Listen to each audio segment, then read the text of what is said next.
Bismillahirrahmanirrahim. Assalamualaikum warahmatullahi wabarakatuh. Alhamdulillah. Assalatu wassalamu ala rasulillah Sayyidina Muhammadin ibni Abdillah wa ala alihi wa ashabihi wa mawala. La hawla wa la quwata illa billah. Qala Allah ta'ala fil Qur'anil Karim, a'udzu billahi minasyaitonir rajim. Ya ayyuhalladzina amanu kutiba alaikumusiyam kama kutiba alal ladzina min qablikum la'allakum tattaqun. Saudara-saudaraku yang dirahmati Allah Subhanahu wa taala, ada sebuah kisah yang penuh dengan hikmah. Datangnya dari Imam Ahmad bin Hanbal rahimakumullah. Suatu hari Imam Ahmad bin Hanbal sangat ingin pergi ke kota Basrah, yaitu adalah salah satu kota di Irak. Padahal tidak ada janji dengan orang dan tidak pula ada hajat. Namun akhirnya Imam Ahmad bin Hanbal tetap pergi ke kota Basrah. Sampai di kota tersebut, waktu sudah menunjukkan Isya, sehingga Imam Ahmad bin Hanbal mengikuti sholat Isya dan berniat ingin beristirahat di masjid tersebut. Ketika beliau ingin beristirahat, datanglah marbot masjid dan menghampirinya. Marbot masjid bertanya, "Wahai Syekh, apa yang Anda lakukan di sini?" Jadi teman-teman semua yang dirahmati Allah Subhanahu wa taala, kata Syekh atau panggilan Syekh di Arab mempunyai makna 3. Yang pertama adalah orang tua atau tuan. Yang kedua adalah orang kaya, dan yang ketiga adalah orang yang berilmu. Maksud dari marbot tersebut adalah orang tua. Jadi marbot tersebut bertanya kepada Imam Ahmad bin Hanbal, "Apa yang Anda lakukan di sini?" Kemudian Imam Ahmad bin Hanbal menjawabnya, "Saya ingin beristirahat di sini. Saya musafir." Kemudian marbot menegaskan, "Tidak boleh Syekh, Anda tidak boleh istirahat di masjid ini." Akhirnya Imam Ahmad bin Hanbal didorong sampai keluar masjid. Akhirnya dikuncilah masjid tersebut. Dalam hati Imam Ahmad bin Hanbal setelah keluar dari masjid ingin beristirahat di terasnya masjid. Belum begitu lama, tiba-tiba marbot tersebut datang kembali. "Wahai Syekh, apa yang Anda lakukan di sini?" "Saya ingin beristirahat, saya musafir," jawab Imam Ahmad. "Tidak boleh Syekh, tidak boleh." Marbot ini luar biasa istiqomahnya, jadi menaati peraturan, sehingga Imam Ahmad bin Hanbal didorong sampai keluar gerbang. Seandainya marbot tersebut tahu bahwa yang diajak atau yang ditegur adalah Imam Ahmad bin Hanbal, pasti marbot tersebut akan mempersilahkan Imam Ahmad bin Hanbal untuk menginap di rumahnya. Namun zaman itu tidak ada foto, sehingga nama Imam Ahmad bin Hanbal terkenal, tapi tidak banyak begitu orang yang tahu bagaimana wajahnya, bagaimana parasnya. Kemudian ketika Imam Ahmad bin Hanbal didorong sampai keluar masjid, ternyata di samping masjid ada kios penjual roti yang lagi membuat roti sembari melihat kejadian tersebut.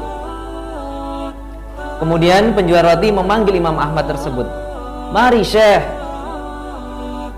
mampir ke tempat saya, tinggallah semalam di tempat saya dan besok silakan melanjutkan perjalanan." Dan akhirnya Imam Ahmad bin Hanbal masuk ke dalam kios tersebut. Saudara-saudaraku yang dirahmati Allah Subhanahu wa taala, ada kejadian yang menarik yang dilihat oleh Imam Ahmad bin Hanbal, yaitu penjual roti senantiasa melafadzkan istighfar, membaca istighfar. Ketika memecahkan telur, astagfirullah, mencampur gandum, astagfirullah, meletakkan garam, astagfirullah.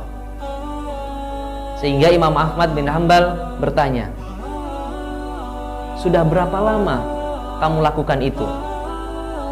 Si penjual roti menjawab, sudah lama sekali Syekh, saya menjual roti sudah 30 tahun yang lalu. Jadi semenjak itu saya lakukan. Imam Ahmad bertanya kembali, apa hasil dari perbuatanmu ini? Apa yang kamu dapatkan ini?